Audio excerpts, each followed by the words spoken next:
Olá, senhores, senhoras, Vanderlei, bom dia a todos os senhores, como que vocês estão? Show de bola. Vamos aí, meu camarada, para a nossa última aulinha de História de Frente A da semana. Ontem vocês tiveram, meu camarada, o retorno do nosso Adelarmo Luiz de Carvalho, né? Ontem ele deu uma aula que continuou aquela minha de feudalismo e hoje eu vou continuar o Adelarmo e vou terminar feudalismo, beleza? Hoje, então, para aqueles que estão meio viajando, é a nossa aula 5 e 6, que está lá no seu blog. Aula 5 e 6, Transformações e Crise do Mundo Feudal, beleza? Vai lá que tá bonitinho os slides que nós vamos utilizar. E na capa de cada slide daquele, vem a orientação de quais videoaulas os senhores podem assistir. Para aqueles que perdem a aula aqui, para aqueles que têm dificuldade de estar online, eu lhes digo, pelo menos da frente de história, as aulas são muito boas. Para você que está aí querendo adiantar conteúdo, para você que quer, por exemplo, meu velho, não sei se eu vou conseguir ver tudo depois, estou meio afobado de ter que ver correndo. Bicho, as videoaulas do Darwin, que estão lá no blog, Darwin Online, está lá as aulas. Se você clicar lá, pelo menos as de história foram muito bem gravadas por mim e pelo Adelardo. E o conteúdo de Gênesis e Apocalipse está lá. A outra coisa é que após essa aula ser estou gravando essa aula agora e eu vou disponibilizar para vocês depois acessarem se vocês quiserem. E eu e o Adelarmo temos uma novidade. A cada capítulo que nós formos acabando, nós estamos gravando, eu e o Adelarmo, a correção de todos os exercícios referente àquele capítulo. Então, nós acabamos, por exemplo, o capítulo 1, sobre Grécia e Roma. A gente foi lá e gravou uma videoaula. Massa, porque você não corrige só os exercícios da apostila que vocês têm dúvida, mas você explica por que não é as outras alternativas. Você faz uma revisão da matéria. Então, hoje, a gente acabando o mundo feudal, também vai estar postado amanhã uma correção de todos esses exercícios para diminuir as dúvidas que, porventura, os senhores tiverem. É claro que não custa lembrá-los que eu também deixei meu contato lá no blog. Então, como meu contato está lá no blog, para você mandar uma ideia, tem uma dúvida, manda um áudio, que assim que eu tiver o tempo, eu vou te responder, beleza? Lembra que é para fins de estudo, beleza? Show de bola? É claro, mais um breve comentário, nós estamos no meio de pessoas que são civilizadas. Eu lhes tenho em alta conta como pessoas educadas e refinadas. Portanto, senhores, qualquer coisa que os senhores quiserem falar, a gente vai se comunicar aqui via chat. Então, vamos começar a fazer o testezinho, só para ver se está tudo funcionando. O áudio, tá bom? Vocês estão ouvindo bem essa voz macia de veludo? Dá um ok, por favor, aqui no chat. Tá show. Valeu, Isabela. Valeu, Jansen. Olê, Rafael, Lucas, massa. Valeu. Saudades de vocês também. A outra coisa é... E o visual? O vídeo, tá maneiro? Olha que carona. Igual a lua cheia. Tá show de bola? Sim? Dá um joinha. Isso, tá gatão. Para minha unha, para quem tá olhando aí, não estou seguindo o modo, eu estou com o azul Darwin, é porque nesses períodos de quarentena, vivendo só com a minha mulher e com a minha filha, a gente acaba fazendo experiências um no outro, né? E minha filha está me utilizando como experimento, né, de maquiagem dela, né? Quer pintar o meu cabelo, quer fazer maquiagem em mim, quer colocar roupa, mas nenhuma roupa cabe em mim, obviamente. Até porque você imagina que eu era um leitão, agora eu estou um Thunderbolt leitãozão, tá me entendendo? Chapoca mesmo. E aí ela pintou minhas unhas. Achei até legal. Ela falou que quer pintar agora de arco-íris. Falei, pô, Luísa, assim tá bom. Não, é de arco-íris. Vamos ver como que vai ser. Mas vamos lá, então? Show de bola, vamos começar a nossa aulinha. Vou compartilhar o material com vocês, que é esse aqui. Não, pula não, esse aqui. Vamos lá. Esperou piscar, piscou. Piscou quer dizer que é a hora. Piscou, tô dentro. Olha lá. Piscou, ó, deu a piscadinha, já foi. Vamos lá, então. Primeira coisa que a gente vai ver hoje, meu velho, é o seguinte. Esse momento final, essa transição, essas partes de transição são partes que em história caem muito. Exemplo, quando você vai lá e fala assim, que tipos de temáticas são as mais comuns de cair em provas de história, Ronde? Bem, conceitos caem muito, mas conceitos são as partes mais fáceis, né? Porque ele é fácil de você lembrar. A grande parada são os pioneirismos e as transições. Pioneirismos? Como assim? que Portugal foi o primeiro país que navegou? Por que a Inglaterra foi o primeiro país a ter uma monarquia parlamentar? Por que os Estados Unidos foi o primeiro a fazer independência na América? Sacou? Por que a Inglaterra é a primeira a fazer Revolução Industrial? E as transições também. Por que as transições? Porque a história ela não é retilínea. Então, você imagina que o feudalismo ele não começa em um dia em todo o mundo, e esse feudalismo termina no mesmo dia em todo o mundo. Só para você ter uma leve ideia. Portugal foi o primeiro país que abandonou o mundo medieval, ou seja, acabou com o mundo feudal para iniciar a Idade Moderna, um Estado Nacional português. Isso foi em 1383. Primeiro país que abandonou a Idade Média, 1383. Primeiro país que abandonou o mundo feudal, 1383. Primeiro país que consolidou a monarquia nacional, Portugal, 1373. Sabe quando que vai acabar a servidão na Rússia? 1860. Quase 5 séculos depois. Pô, então fica difícil demais eu saber feudalismo como que é, por onde anda. Aí que tá. A história quer que você identifique, quando ela lhe perguntar o lugar, que traços você enxerga que faz você dar o diagnóstico de que aquele lugar está passando por uma transição do mundo feudal para o mundo moderno. Que traços seriam esses? Vamos ao primeiro exemplo. Você imagina que no mundo feudal você tinha uma economia que era agrária. As pessoas moravam no campo, uma sociedade ruralizada. Produção autossuficiente. Comércio, quando existia, era in natura, à base de trocas, com pouquíssima circulação monetária.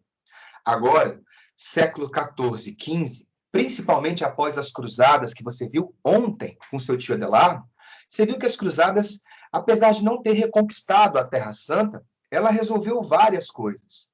Excesso de população marginal na Europa, aumentou a quantidade de terras ocupadas ao Oriente e, é claro, o principal, desbloqueou as rotas de comércio entre o Oriente e o Ocidente.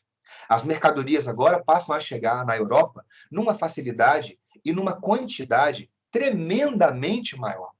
Então, você começa a ver o seguinte: o camarada, a população que vivia na agricultura de subsistência, começa agora a ver uma circulação maior de mercadoria, uma circulação maior de pessoas, um comércio feito a partir de moeda.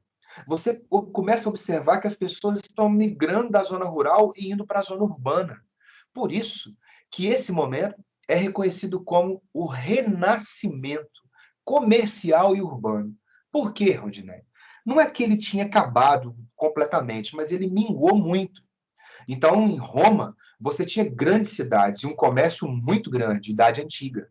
Veio a Idade Média, isso se inverteu. O comércio virou uma atividade secundária, que a agricultura passou a ser a primeira, e o campo passou a ter uma população maior do que a da cidade. E agora esse ciclo volta para onde ele começou. As pessoas passam a migrar para a zona urbana, as pessoas passam a ter em atividades comerciais ou ligadas a ela a maior quantidade de geração de emprego, circulação de renda, de mercadoria e de trabalho, é claro. E nós vamos ver nesse momento a tríplice tragédia, que o mundo falava que o mundo ia acabar, o mundo vai acabar. Vai acabar, uma hora vai acabar. A tríplice tragédia seria a peste, a fome e a guerra, que nós vamos a elas. A imagem à esquerda retrata a peste negra, a peste bubônica, e as duas à direita retratam a guerra, né? Guerra entre feudos, guerra entre monarcas ou as jaqueries, que eram as guerras dos servos matando os nobres, beleza? Mas nós vamos chegar lá. Primeira questão, já para você começar a ver, então. Então, transição da Idade Média para a Idade Moderna é o que nós vamos enxergar hoje. Já te dei um exemplo. Afirmo, portanto, FUVEST 2020, hein? Olha aí. Afirmo, portanto, que tínhamos atingido já o bem farto da encarnação do Filho de Deus de 1373, quando, por muito excelsa cidade de Florença, sobreveio a mortífera pestilência. Apareciam no começo, tanto em homens como nas mulheres, ou na virilha, ou na axila, algumas inchações. Chamava-as o populacho de bulbões. A respeito da peste negra do século XIV, é correto afirmar. Bem, eu coloquei, Adelardo, alguns exercícios sobre peste, não só porque eles são muito constantes quando cai a Idade Média, e a Idade Média não fica sem cair em vestibular nenhum. Não fica. porque é um período histórico muito longo, 1000 anos, então é impossível não cair nenhuma de Idade Média. Então, o tema da Idade Média se repete, como a peste negra. E nós estamos vivendo um período também de peste. E dá para você poder fazer a correlação sobre várias coisas que vão acontecer. Primeiro detalhe, a peste negra é muito famosa porque ela é a maior peste que atingiu em quantidade de mortos a população humana que passou a registrar. Então, nenhuma peste antes registrada foi de maior impacto em quantidade de pessoas que morreram do que a peste negra, beleza? É claro, até hoje, esses números eles vão variar. Esses números, por exemplo, na Europa chegou a ter 25 milhões de mortos. Mas os historiadores, quando passam a estudar a história oriental e fazer as análises de lá, afirmam que o número total variou de 75 a 200 milhões de mortos, olha só. Porque esse de 75 ele pega basicamente não só a Europa Ocidental, mas a Europa inteira, e esse de 200 milhões pega a Europa e a Ásia e todo lugar onde chegou a peste negra.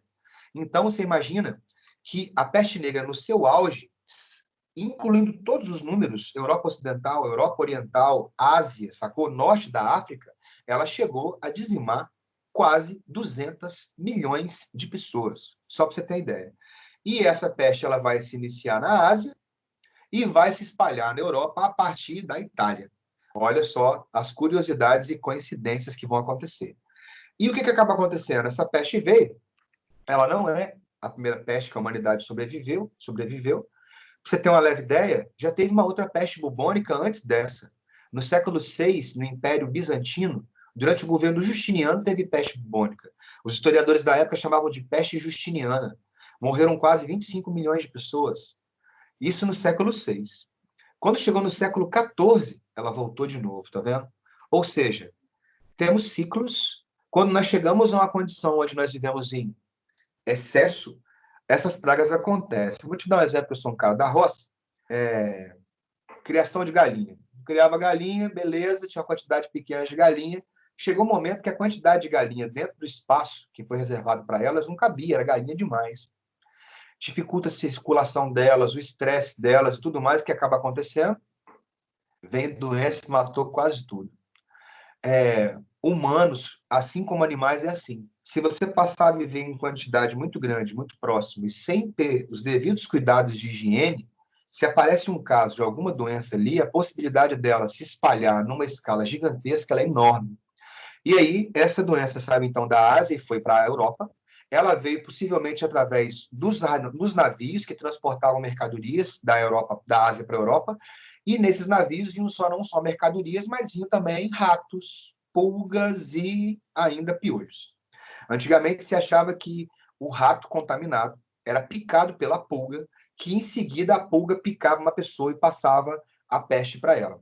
Os estudos mais modernos afirmam que também existe uma outra forma de transmissão. Uma pessoa já contaminada por peste, se picada por pulga, essa pulga também pode passar a peste dessa pessoa contaminada para outra pessoa não contaminada.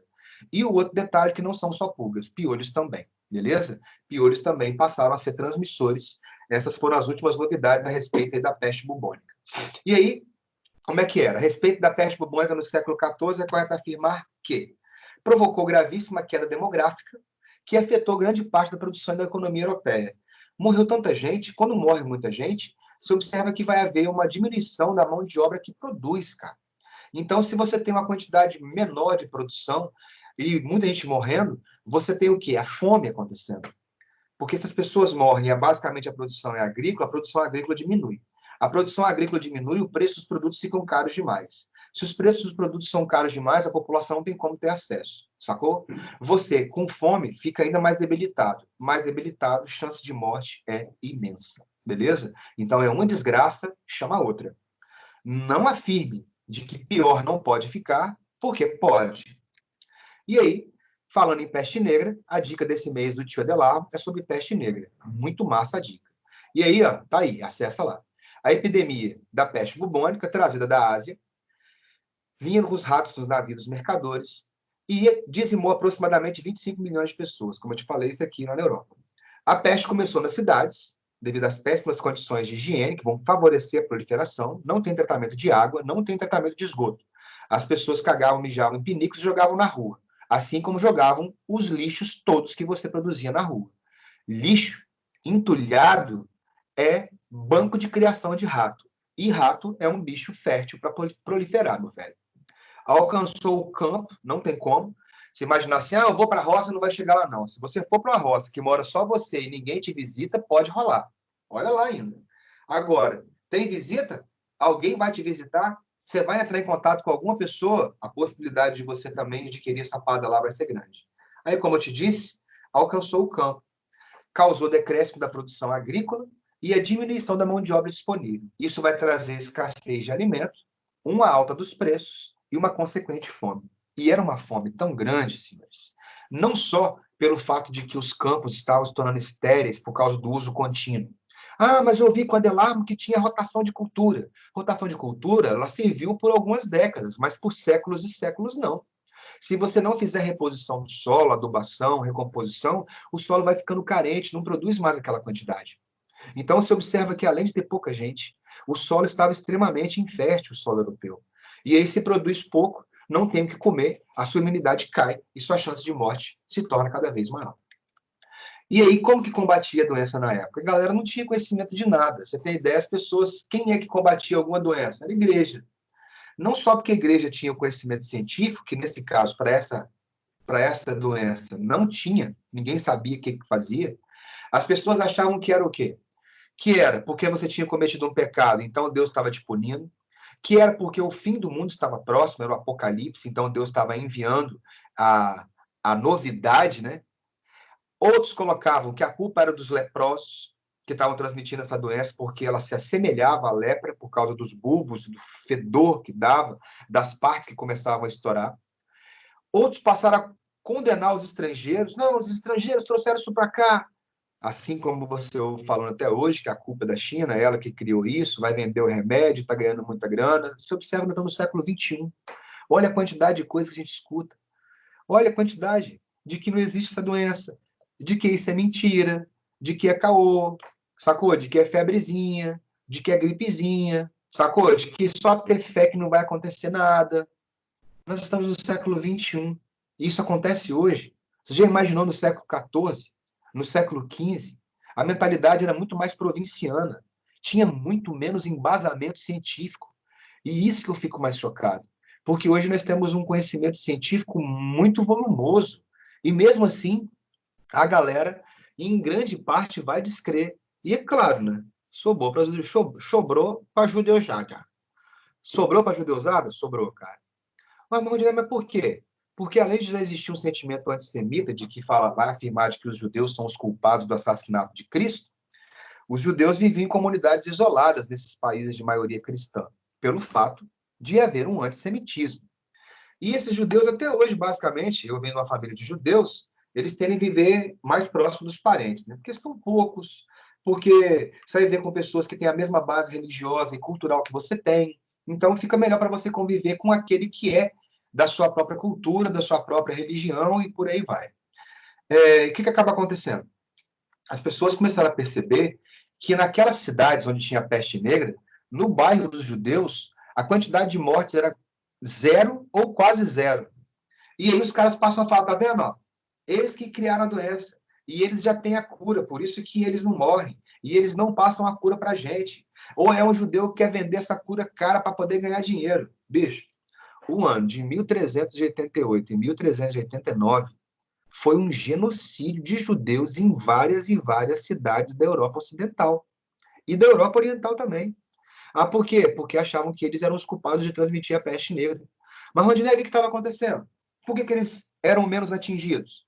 Por uma questão de higiene, cara. A cristandade tinha hábitos de higiene muito toscos. Né? Você imagina, como já te falei, que não existia água encanada, nem esgoto, tudo era jogado na rua, dejeto, fezes, urina e lixo. Os judeus são mais asseados em um montão de coisa nessa época aí. Aí você fala como? Vou te dar dois exemplos.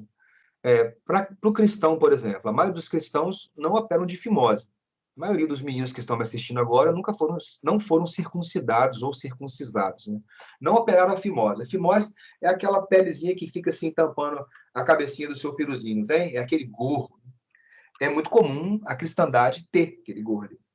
E apesar de ser normal, ser comum, quando você está com a cabeça fechada, com aquele gorro, o que acaba acontecendo é que a multiplicação de bactérias, de fungos, na sua genitália ela é muito maior, porque você tem dificuldade de limpeza e de arejar aquele ambiente. E o pior vai vir, porque esse camarada ele vai ter relações sexuais com a mulher. E quando tiver penetração, vai abrir aquela sujeira dentro da mulher. E aí você passa a doença para ela também, sacou? Quando você faz uma circuncisão, e o judeu faz isso com 7 dias de vida, na verdade é o 8º dia, chama Brit Milá, não é só uma questão ritualística ou de tradição, é uma questão de higiene, para não só você desenvolver uma doença, mas para não transmitir uma doença para outra pessoa. Vou te dar um outro exemplo. Para nós, a nossa cultura, no Brasil, por exemplo, é muito comum você estar fazendo um rango. Vamos supor que você vai fazer lá, vai cozinhar carne com batata, que me deu até uma fome agora. Aí o camarada vai lá, tábua, faca, corta a carne em cubos, joga ela na panela, beleza. Aí com aquela mesma faca, aquela mesma tábua, ele descasca a batata e pica a batata e joga lá. O judeu não faz isso. Ah, por quê? Se você for fazer gastronomia, você vai perceber que lá o camarada vai te dar uma matéria só disso. Você não pode misturar materiais da culinária que vão mexer com coisas diferentes. Carnes, vegetais, laticínios. Porque se você cortou a carne e com aquela mesma faca você vai e corta um vegetal, um legume ou o que for, você pode estar contaminando um alimento com outro. Você não sabe em quanto tempo essa contaminação vai gerar. Você não sabe que doença pode surgir dali, que tipo de infecção pode acontecer, sacou?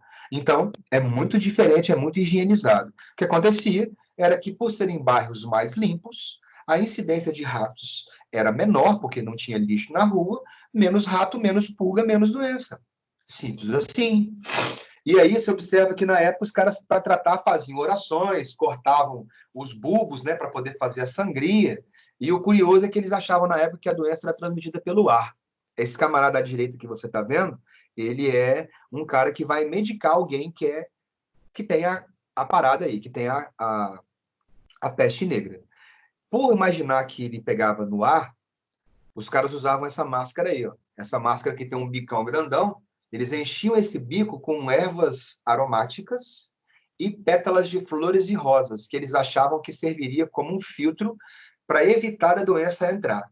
Mas, na verdade, não evitava nada, porque, como eu te falei, é através da picada que você vai ser contaminado, não é pelo ar.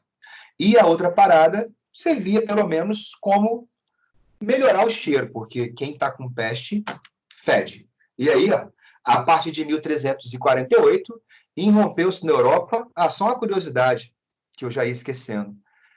Você fala assim, Rondinelli, mas se tinha tanto rato, não tinha gato não, cara. Que se tivesse gato, comia os ratos e acabou, né?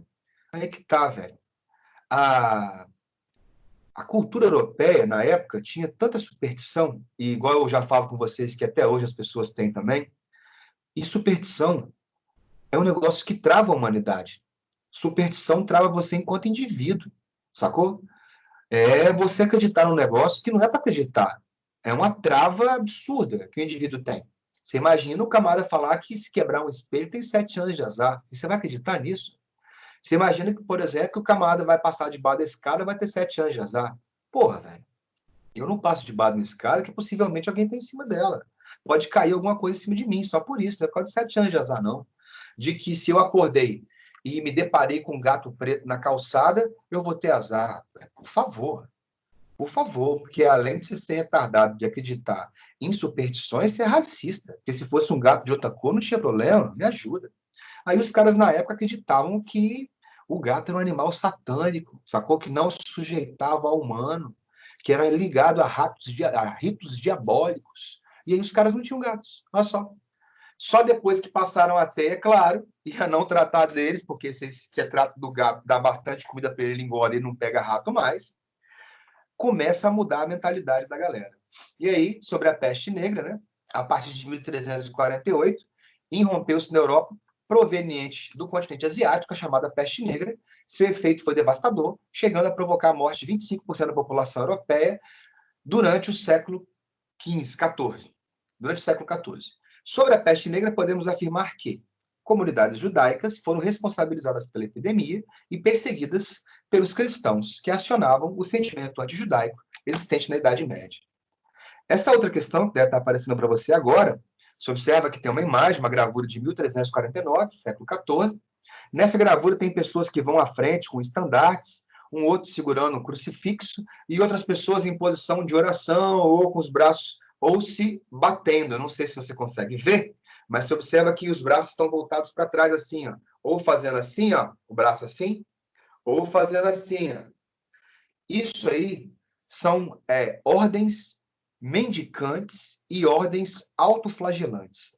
Como os caras achavam que a culpa era da humanidade pelos pecados que ela estava cometendo, algumas ordens dessas passaram a percorrer centenas, milhares de quilômetros a pé, passando em vila por vila, orando, rezando, falando salmos, cantando hinos e se flagelando, se chicoteando, porque a dor purificaria o espírito e elevaria suas preces com mais facilidade para o Criador ouvir.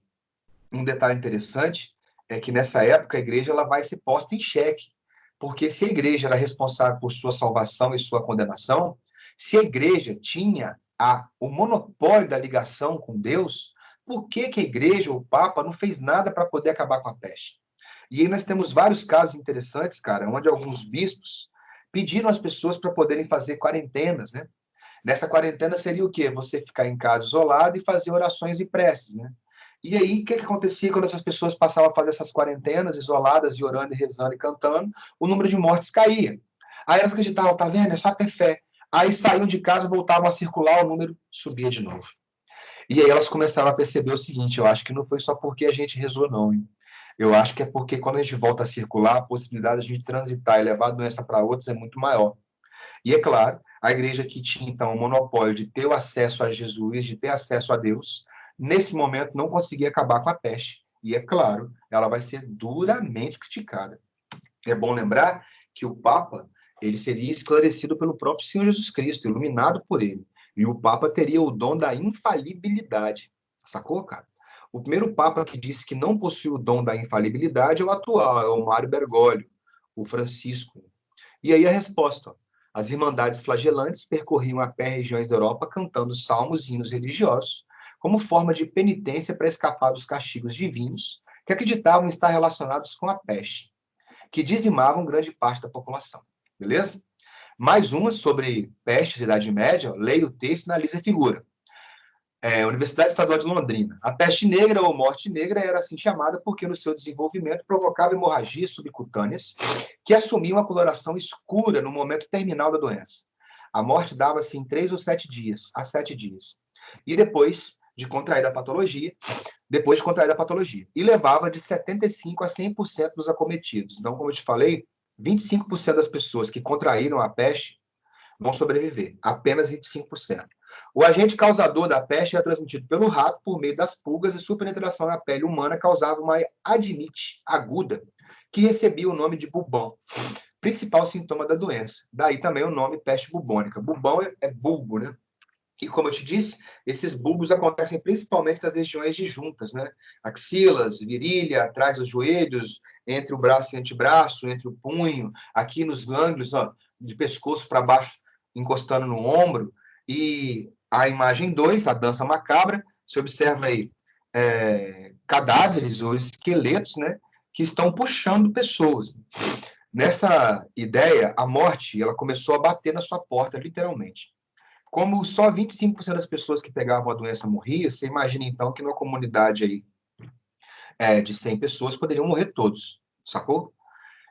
No mínimo morria 75%, 75% daquelas pessoas. Então a morte estava na sua porta todo dia. E não era esperar uma quarentena para ver passar, não. Você pegou, meu velho, 3 a 7 dias você morreu. E começa as pessoas a pensarem o quê? A morte, ela é para todo mundo. Como já dizia a nossa Rita Lee, no final, tudo vira bosta. Ou, como diz a Bíblia, do pó viestes, ao pó retornarás. Sacou? E o que acaba acontecendo é que não importa se você é rico, se você é nobre, se você é do clero, se você é pobre. Se você tem fé, se você é ateu, se você é hétero, se você é homo, se você é pan, não importa. No final, todo mundo vai para o mesmo lugar. De como viemos, assim retornaremos. Viemos sem nada e não levaremos nada. Então, as pessoas passam a ter uma ideia de que não somos tão diferentes quanto se imagina, sacou? Aquela ideia de que eu sou novo, eu tenho imunidade, eu estou com imunidade alta, eu posso pegar essa doença que eu não vou morrer, cuidado. Sem contar que você pode até não morrer. Mas e as pessoas que estão ao seu redor, se você transmitir para elas? A peste negra que atingiu a Europa no século XIV espalhou o pânico e transformou a maneira como se concebia a morte. A dança macabra, expressão artística surgida nesse período, representava temas fúnebres e sombrios, como a decrepitude dos corpos já em forma cadavérica ou esquelética. Ao chamar a atenção para a fragilidade e a finitude da vida, sugeria que todos, independentemente de sua posição social, haviam de compartilhar o mesmo destino. Com base na figura 2, nos textos e nos seus conhecimentos sobre a Idade Média, assinar a alternativa correta. Em uma sociedade dividida em ordens, os que trabalham, laboratório, os que oram, oratório, e os que guerreiam, belatório, onde se você fosse contra, você estava indo contra o que Deus havia programado para você, a dança macabra foi interpretada como uma crítica social. Porque se para a igreja cada um está numa ordem, para a doença, todos vão estar no mesmo buraco, iguais. Nivelava os estamentos em face do fenômeno da morte. Então, ela está aí para todo mundo. Nos primeiros dias, né, eu me recordo bem, eu sou um camarada que eu tenho uma vida de ir em bastante lugar, né, eu rodo bastante. Aqui em Jardim da Penha, eu estou em vários lugares, que eu vou no boteco tomar uma, pá. E aí eu escutei as pessoas falando nos primeiros momentos de que isso não ia acontecer aqui, não. O vírus não ia resistir aqui, não, porque aqui é quente. Em lugar quente, o vírus morre. Cara, é a quantidade de coisa que você fica ouvindo as pessoas falar que você acha absurda e elas falam com uma veemência e com uma certeza do que estão falando que é impressionante. Mas, enfim, já falamos então da fome e falamos da peste. Agora nós vamos para as guerras. E no caso das guerras, nós vamos falar das revoltas camponesas, das Jacqueries e da Guerra dos 100 Anos, como exemplo de guerras, que poderia colocar aí na Guerra das Duas Rodas, Guerra de Formação da Monarquia Nacional Portuguesa, Francesa, Espanhola. Mas vamos lá. Primeiro, imagine o seguinte, você é um servo e você mora num feudo e você não pode ir embora do feudo. Você é preso à terra, não pode ir embora. E agora, meu velho, as pessoas com o solo escasso, com a peste acontecendo, a produção cai, a fome é imensa. Mas os senhores feudais querem continuar a terem os seus ganhos garantidos. Se você não tem condição física de produzir mais, nem técnica de produzir mais, a fome se abate sobre você, a doença te leva, você continuar pagando tudo que o senhor feudal quer é impossível. O que acaba acontecendo é que passam a eclodir, a partir da França, e isso se generaliza para a Europa, as famosas jacqueries. Um jacquerie é um termo pejorativo que os nobres utilizavam para classificar aqueles caras que eram os camponeses. E, basicamente, as coisas não mudam muito, né? Você sabe que, por exemplo, eu sou um camarada da roça. E é muito comum um camarada, quando você chega aqui, o cara fala assim, era da roça. E o mais interessante é que o cara consegue identificar que você é da roça na hora. É impressionante. Antes mesmo de você falar. O jeito que você está andando, as roupas que você está utilizando, se você está sozinho num ponto onde ninguém fica, se você transita numa rua sozinho, dando mole na quebrada, o cara já fala da roça, panaca. Na verdade, é pejorativo porque um camarada que mora na zona rural, ele não tem esse tipo de conhecimento de sobrevivência, mas lá na zona dele ele tem, sacou? Não é o seu modelo de sobrevivência que é o melhor. Talvez seja o melhor aqui. E lá na roça, o seu modelo de sobrevivência se equipara ao dele, sacou? Então é pejorativo quando você passa a trazer o cara para o seu mundo e achar que ele não tem os conhecimentos ou a superioridade que você acha que tem.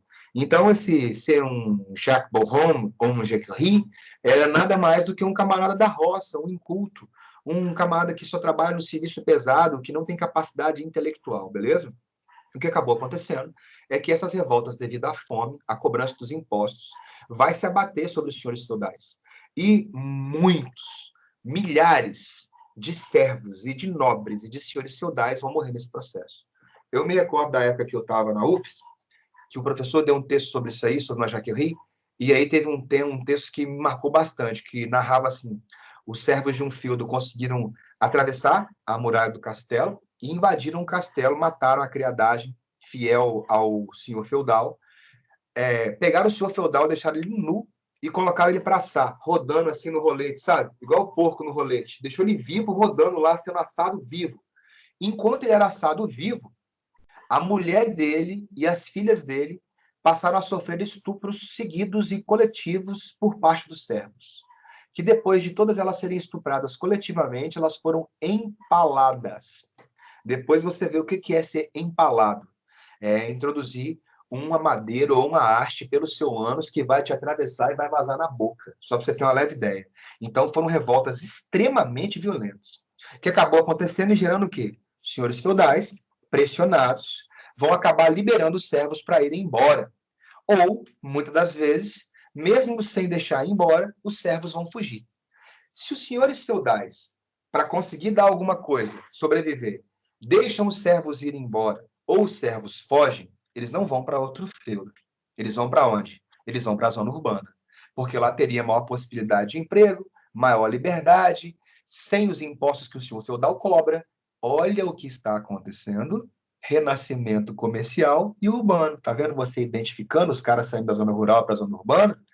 E também a Guerra dos 100 Anos. No caso da Guerra dos 100 Anos, não há necessidade de você hoje. Os vestibulares de antigamente, eles perguntavam particularidades das guerras, cara. Era terrível, né? Que perguntava assim, uma particularidade da Guerra dos 100 Anos, né? Ah, o Eduardo III era parente em qual grau do rei francês que morreu, sacou? E na Guerra dos Três Henriques, qual foi o Henrique que se tornou o rei da França? Na Guerra das Duas Rosas, quem era descendente dos York, sacou? Então, com a glória de Já, não tem isso mais, porque é um conhecimento desnecessário. Mas, André, para que você vai citar essa aí, então?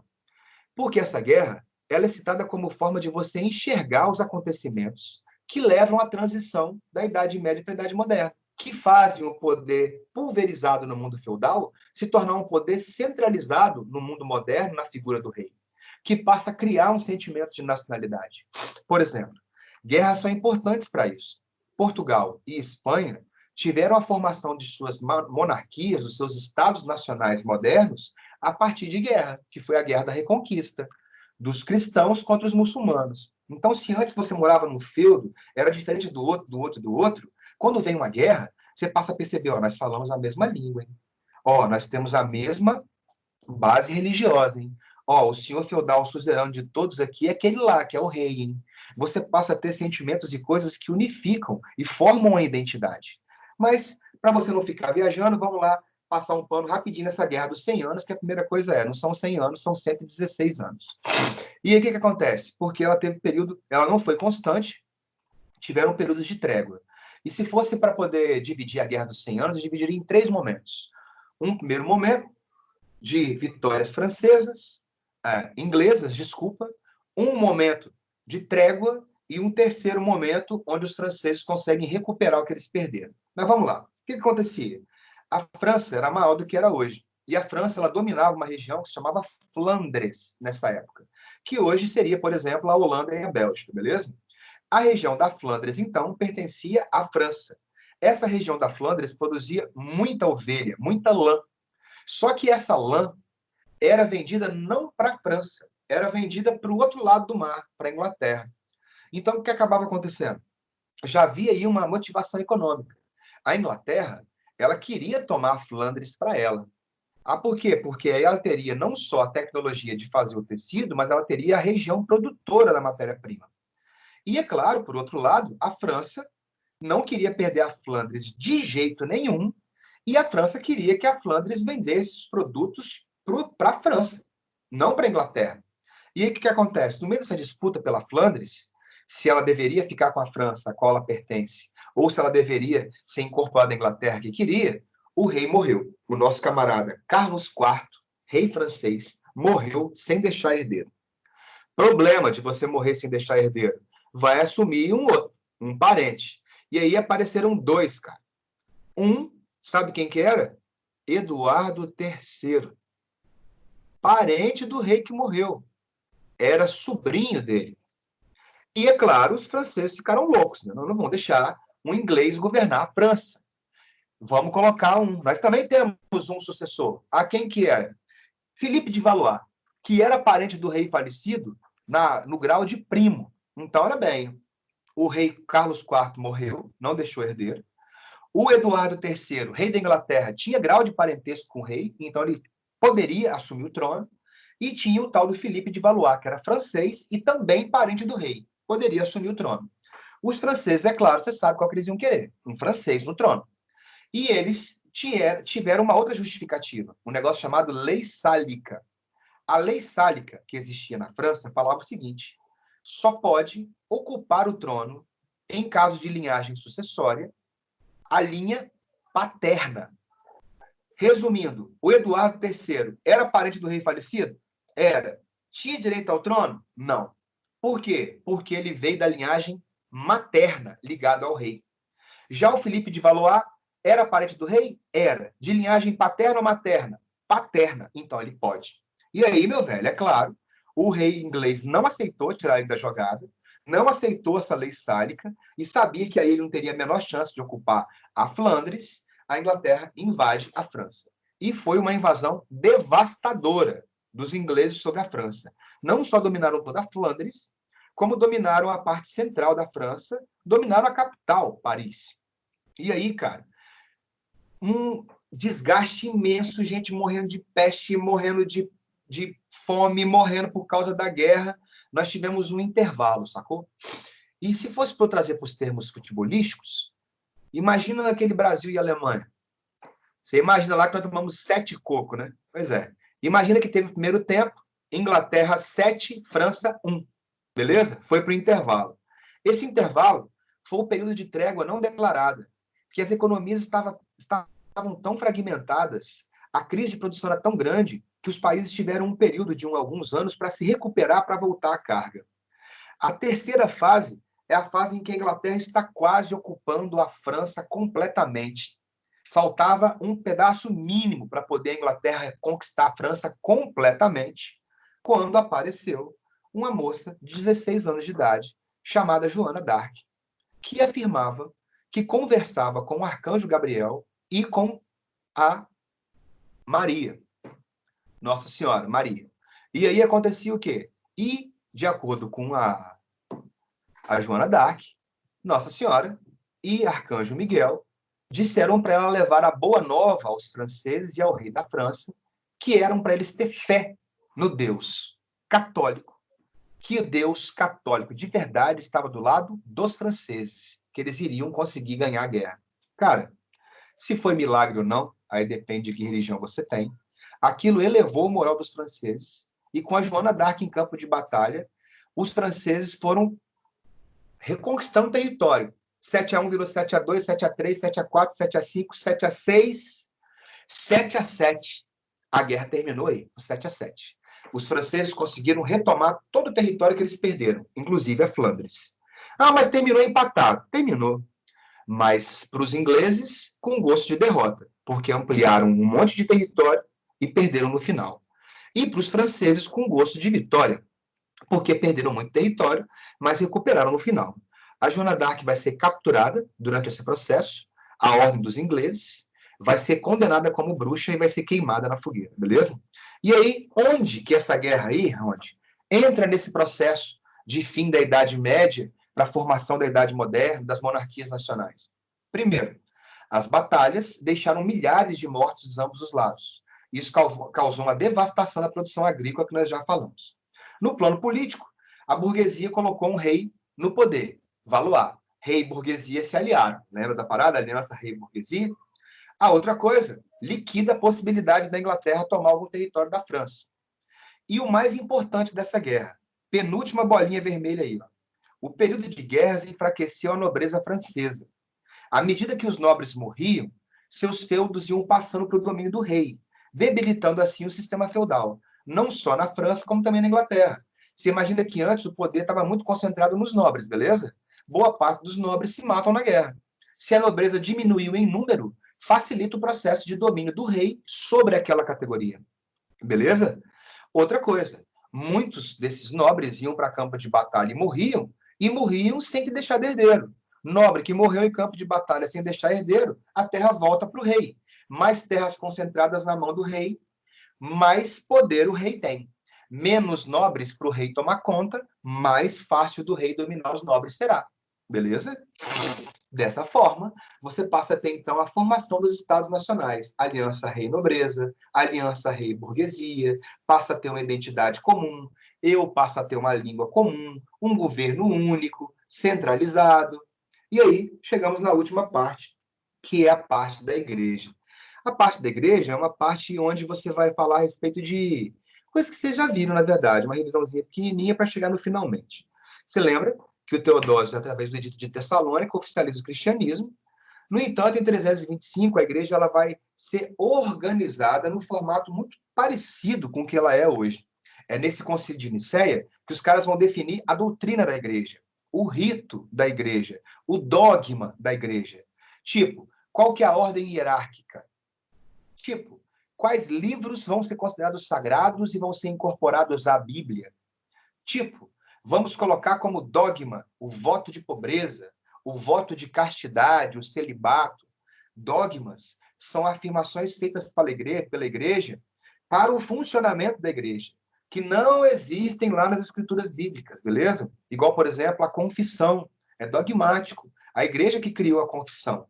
Não existe a ideia de você ter que se confessar a Bíblia em si, beleza? De você fazer voto de castidade, celibato. Não existe na Bíblia falando que quem vai dirigir a igreja não pode ter mulheres. Então, são coisas que a igreja foi colocando para formar sua própria estrutura, que é chamada, então, de dogma. A doutrina é basicamente aquilo que tem a questão religiosa que tem na Bíblia. E o dogma é aquilo que você, meu velho, a igreja te coloca que é uma verdade inquestionável.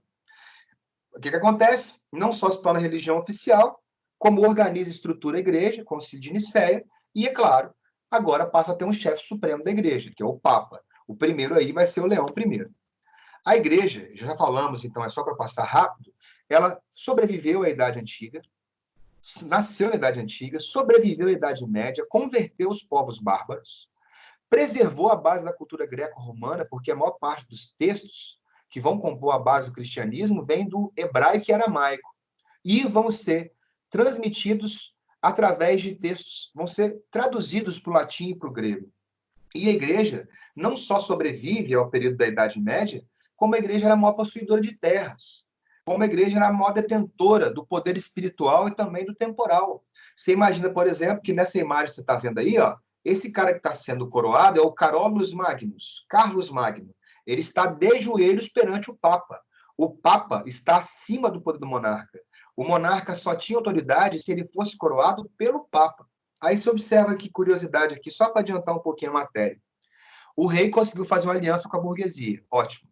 Ficou massa a burguesia. Moeda única, imposto único, livre trânsito, moeda nacional, show de bola. Quanto mais a burguesia faz comércio, mais o rei arrecada. Quanto mais o rei arrecada, maior o exército que ele tem, mais ele concentra poder nele. Você já acabou de ver que a nobreza diminui em tamanho, que o rei submete a nobreza. Essa nobreza não tem mais as autonomias de antes. Ela vai ser submetida pelo rei e vai viver das pensões e vantagens que o rei dá para ela. Só faltou submeter a igreja. Daqui a pouco vai acontecer uma matéria chamada absolutismo. Se ele já conseguiu submeter a burguesia, conseguiu submeter a nobreza, o último que o monarca consegue submeter é a igreja. E vai conseguir. Porque lá no absolutismo você vai ver lá que vai ter o que acontecendo?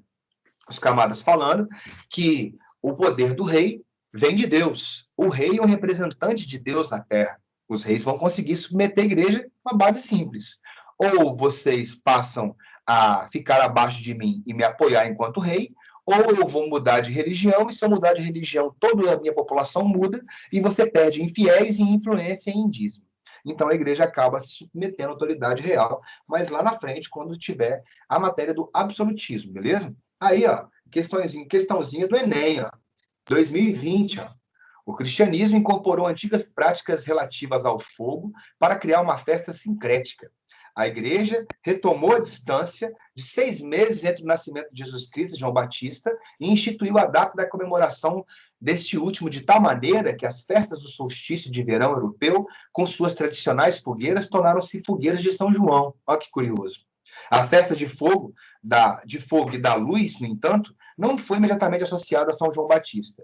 Na Baixa Idade Média, algumas práticas tradicionais da festa, como os banhos, danças e cantos, foram perseguidos por monges e bispos. A partir do Concílio de Trento, a Igreja resolveu adotar celebrações em torno do fogo e associá-las à doutrina cristã. Resumindo, não pode com eles, junte-se a eles. A Igreja tentou combater todo quanto é tipo de festividade ou rito que considerava pagão, como, por exemplo, festas para o fogo, festas para o sol. Não pode, então adota isso e transforma isso numa festa cristã. Então, o que eu estou colocando aqui? A apropriação de cerimônias seculares, ou seja, de outras religiões muito antigas, para formar o seu próprio contexto e a sua própria religião. E aí, a igreja tinha o controle através do conhecimento e da coação física. Do conhecimento, porque ela tinha o monopólio do saber. Nessas duas figuras, você está vendo aí os monges copistas, beleza? Então, quase tudo que tinha de conhecimentos, não só religioso, mas também científico, estavam em bibliotecas dominadas pela igreja. Quem tem conhecimento é quem tem poder. E também coação física, por quê? Por causa dos tribunais do Santo Ofício. A gente vai ver daqui a pouco. Essa aí, as ordens, né, que nós já vimos, os que guerreiam, os que oram e os que trabalham, já viu isso. E aí vamos chegar na Inquisição. A Inquisição, ela serve para quê? Os tribunais do Santo Ofício da Inquisição serviam para vigiar e controlar a vida dos fiéis católicos, para que estes não se desviassem dos dogmas e da fé. Beleza? E como que acontecia isso? Vinha para cá um tribunal de inquisição ou um padre inquisitor e imediatamente aquela comunidade tinha que ir à igreja para iniciar o seu processo de confissão. Iniciava um período chamado período da graça. Então você ia se confessar. E após se confessar, os padres iam e perguntavam assim para você: você tem mais alguma coisa que queira informar a mim e ao nosso Senhor Jesus Cristo? Tipo, uma delação. E é um negócio que eu acho muito curioso, porque você imagina só, se Deus é onipotente, onipresente, onisciente, tudo sabe, tudo vê, e eu tenho a necessidade de contar para outro cara, para esse outro cara contar para ele, sacou? Esse dogma, que foi uma criação da Igreja Católica, foi muito importante para sedimentar a base de controle da Igreja Católica, porque através da confissão ela sabia tudo o que estava acontecendo, na sua família, na sua economia, na sua sociedade, na sua religião. E aí algumas pessoas denunciavam as outras. Se você fosse meu inimigo, eu te denunciava de bruxaria. Aí eu vi lá, você lá, cozinhando uma parada num caldeirão, é bruxa. Pô, você estava fazendo uma rabada. Aí eu vi você lá costurando uma bonequinha, fui lá, denunciei você de praticar voodoo, você estava fazendo uma bonequinha para sua filha ou para você mesmo, sacou? Só que antigamente, depois que você denunciava alguém, essa pessoa era colocada, enviada ao tribunal, e diferente de hoje, que você é inocente até que se prova o contrário, antigamente você era culpado até que se provasse a inocência.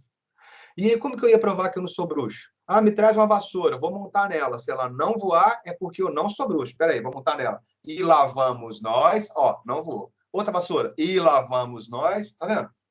Me dá uma varinha aí, se eu conseguir fazer você virar um sapo porque eu sou um bruxo. Pô, como eu não conseguia provar que eu não era bruxo, e a igreja não conseguia provar que eu era, vamos fazer o quê? Vamos colocar Deus para decidir se você é ou não. Como? Jogar óleo fervente nele. Se em 3 dias cicatrizar completamente, é porque ele é inocente. 3 dias por quê? Porque Cristo morreu e ressuscitou em 3 dias. Então, se você sofreu uma queimadura, se você curou ela em 3 dias, é porque Deus está do seu lado e você é inocente. Ninguém curava. Coloca ele numa gaiola e joga ele na água e deixa ele meia hora lá. Se ele não morrer afogado, é porque ele é inocente. Ninguém voltava. Bota ele no fogo. Se ele não pegar fogo, é porque ele é inocente. Porra, me ajuda, cara. Todo mundo que era condenado era porque era culpado, sacou? Você era culpado até se declarar, até se provar a inocência. É o contrário de hoje. Então, o tribunal era comandado pela ordem dos dominicanos, inquisitores nomeados pela Santa Sé, pela própria igreja, né? Trabalhava em cooperação com os bispos da cidade, com autoridades laicas, então com a polícia, com o juiz, com o delegado. O tribunal foi muitas vezes usado para fins políticos, né? E também como forma de perseguição a desafetos, como eu acabei de dizer. As maiores vítimas, mulheres, mulher culpada do pecado, mulher tem parte com o demônio, a mulher que trouxe o homem do paraíso para cá. E, de novo, judeusado, que morreu de judeu e de mulher em tribunal de inquisição, você não tem ideia. E as sentenças, como eu disse, poderia ser desde a perda de bens, uma oração ou até mesmo a execução. A execução era dada pelo tribunal, ficava a cargo das autoridades civis, então te condenava à fogueira. o delegado ou o juiz ia lá e botava fogo em você, beleza? Aí uma questãozinha para terminar, ó. Considere o fragmento abaixo. Durante a Idade Média, a figura feminina revestiu-se dos piores atributos imagináveis. Para os teólogos, além de infantil e inconstante, a mulher era mãe de todo pecado. Thomas Murner chamava de diabo doméstico, enquanto Tomás de Aquino, olha bem, Tomás de Aquino, reservava-lhe a pecha de macho deficiente. Essas características levavam-na a ser o elo fraco da sociedade cristã, a janela pela qual Satã adentrava territórios sacramentados. Sendo fraca de vontade e caráter, a mulher ficava à mercê das tentações demoníacas, tornando-se facilmente discípula e amante do diabo. Olha bem, cara. E aí você imagina, né?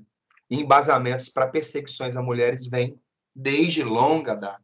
Em relação à imaginária da Idade Média, é correto afirmar que vigorava uma forte influência católica, alto poder do clero, além de pouca mobilidade social e grande perseguição contra os considerados heréticos. Então, senhores, nós vamos ficando por aqui. Fernando Pepes, por que não poderia ser a letra E? Por que não poderia ser a letra E? Deixa eu dar uma olhada aqui. Porque a letra E fala de grande mobilidade social, né? Na Idade Média tinha pouca mobilidade social. Você está falando dessa, Fernando Pepes? Católica, alto poder do clero, além de grande mobilidade social e perseguição contra os considerados vassalos? Então, primeiro está errada essa parte. Não é essa, não? É qual, então? Enfim, Fernando. Meu camarada Fernando Pepes. Depois você vê lá a penúltima questão.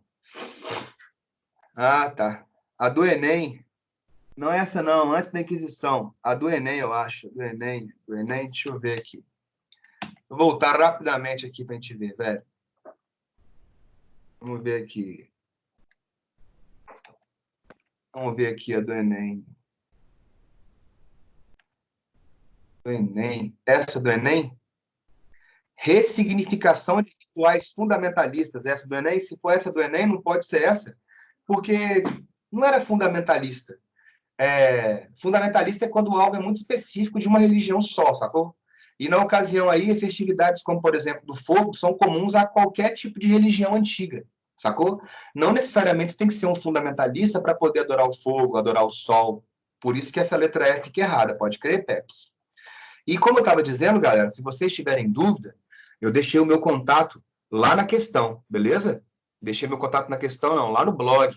Então, vocês podem mandar, tirar uma foto da questão, manda um áudio, que aí eu vou te dando ideia, beleza? Pode ficar tranquilo que eu vou fazendo. Beleza, Fernando? Vai lá no blog, tem meu contato lá.